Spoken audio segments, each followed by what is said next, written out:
Bonsoir à tous, bienvenue sur Tchad Info TV. À la une de ce journal, coup d'État au Gabon. Le Tchad, dans un communiqué, appelle au retour à l'ordre constitutionnel. Nous y reviendrons dans ce journal. À la une également, le résultat des enquêtes des événements du 20 octobre 2022 sera rendu bientôt public. C'est ce qu'annonce la CEAC. Plus de détails dans cette édition.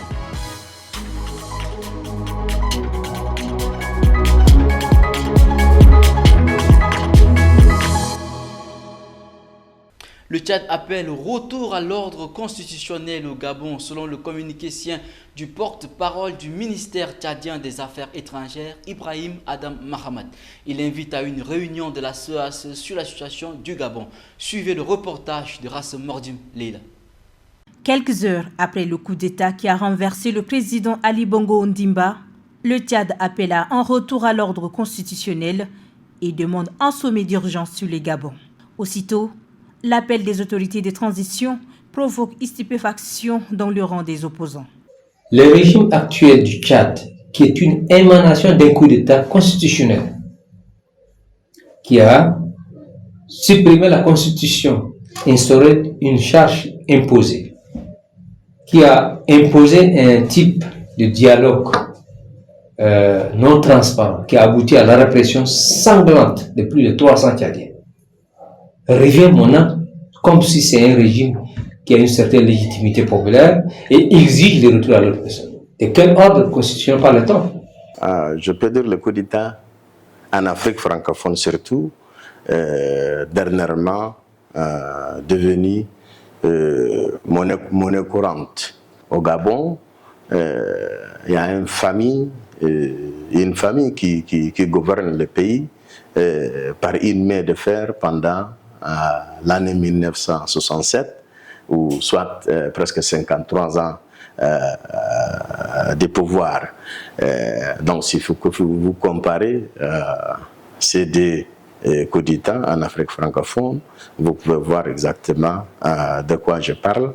Mais ce que nous devons comprendre, que le coup d'État est devenu un instrument ou bien un outil pour les militaires pour confisquer le pouvoir facilement. Aussi, il y a une autre raison, si je peux citer, la communauté internationale et l'Union africaine sont incapables à agir face à ces coups d'État et parfois il manque même la volonté d'agir dans ce cas de coup d'État. Au petit matin du 30 août, des militaires annoncent mettre fin aux 53 ans de règne des Bongo. Un coup de force qui est intervenu juste après la proclamation des élections présidentielles, offrant un troisième mandat à Ali Bongo Ondimba au pouvoir depuis 14 ans.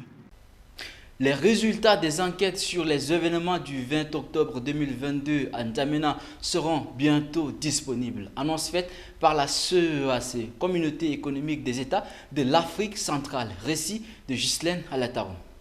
Qui sont les auteurs de la mort d'une centaine de manifestants le 20 octobre? Pour répondre à cette question, la Communauté économique des États de l'Afrique centrale, CEAC, a diligenté une importante enquête à N'Djamena.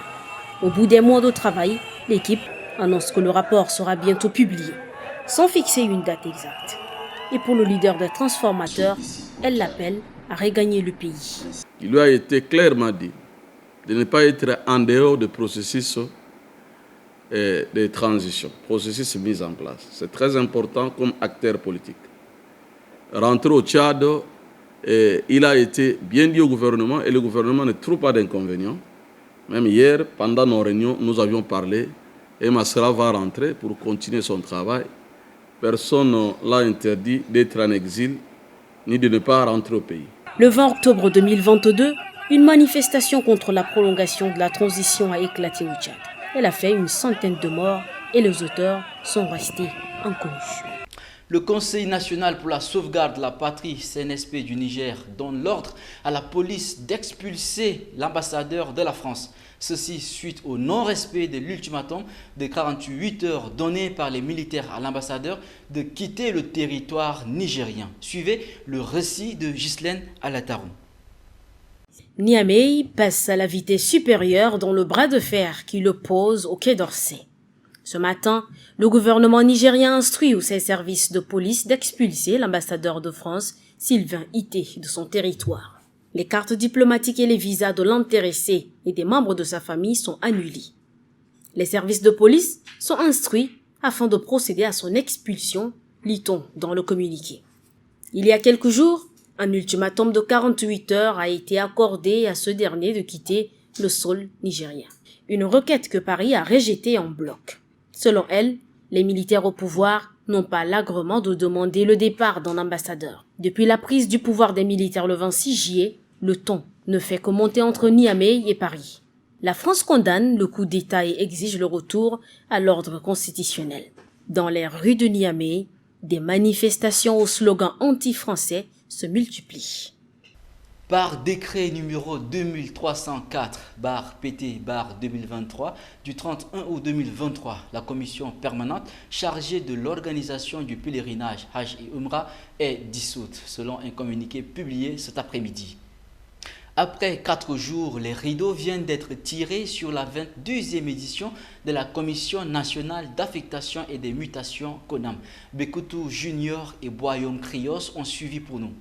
Pendant 6 jours, les gestionnaires du système éducatif tchadien, les enseignants et les parents d'élèves ont médité sur le fonctionnement de l'école tchadienne, à sa restructuration et au redimensionnement des établissements scolaires. Le tout dans le but de contribuer à la transformation définitive du système éducatif. Pour assainir le milieu scolaire afin de lui redonner ses lettres de noblesse, les participants à ces forums recommandent ce qui suit. La mise en place d'un fonds national pour soutenir le secteur de l'éducation nationale.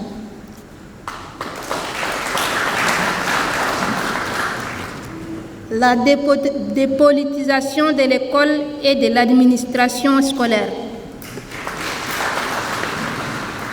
L'augmentation du financement du secteur de l'éducation à hauteur de 20%, conformément aux engagements pris dans le cadre de la lettre de politique éducative en lien avec le plan intérimaire du Tchad en cours, PIET 2024.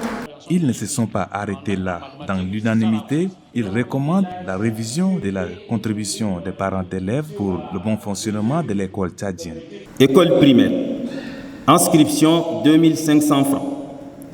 Scolarité par trimestre, 500 francs. Total, 4000 francs.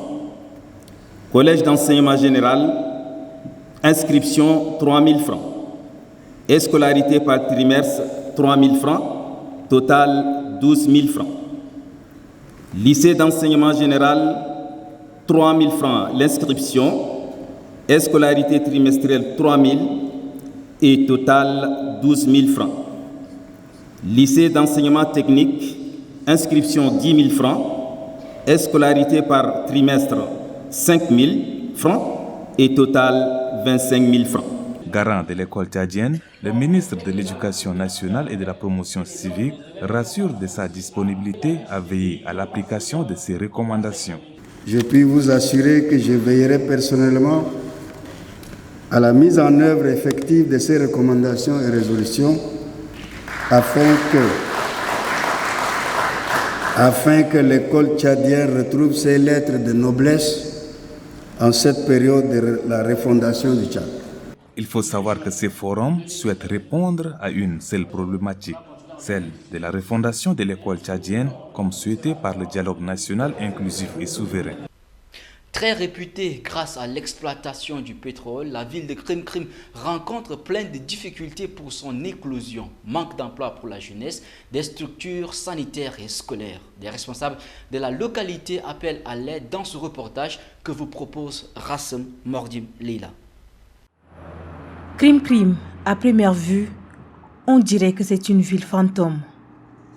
Étouffée par le chômage, cette petite localité située dans le Logone occidental, département de Guéni, renaît que les jours du marché hebdomadaire. Ici, les jeunes sont condamnés à des petites activités comme la vente de crédits, des cigarettes, le clando, le lavage des engins et bien d'autres. La commune était tombée dans une situation de déliquescence et nous sommes arrivés à la tête de cette commune qui était presque agonisante. à notre prise de fonction, nous avons pris les taureaux par les cornes. Les problèmes de la commune de Krim étaient d'abord le problème de ressources, d'abord ressources financières, de ressources matérielles et de ressources humaines également. Hormis les climats qui n'est pas aux affaires, le préfet de la ville évoque les difficultés dont souffre la population de Krim. Là où nous sommes, il n'y a même pas un forage. Nous, en tant que préfet, nous allons chercher de l'eau au quartier à 1 kilomètre pour boire. Et ce n'est pas facile et ça c'est pour nous encore qui avons un moyen de déplacement. Pour ceux qui n'ont pas de moyens de déplacement, c'est difficile. Et l'eau aussi est rare pour toute la ville de Krim, mais il n'y a qu'un seul mini-château. À défaut d'une activité décente, des milliers de jeunes fuient Krim pour les grandes agglomérations. Ceux qui ont choisi de rester sont de plus en plus sous l'emprise de l'oisiveté. Et c'est la fin de cette édition. Merci de l'avoir suivi. On se retrouve demain pour un nouveau journal. Très bonne suite de programmes sur Tchad Info TV.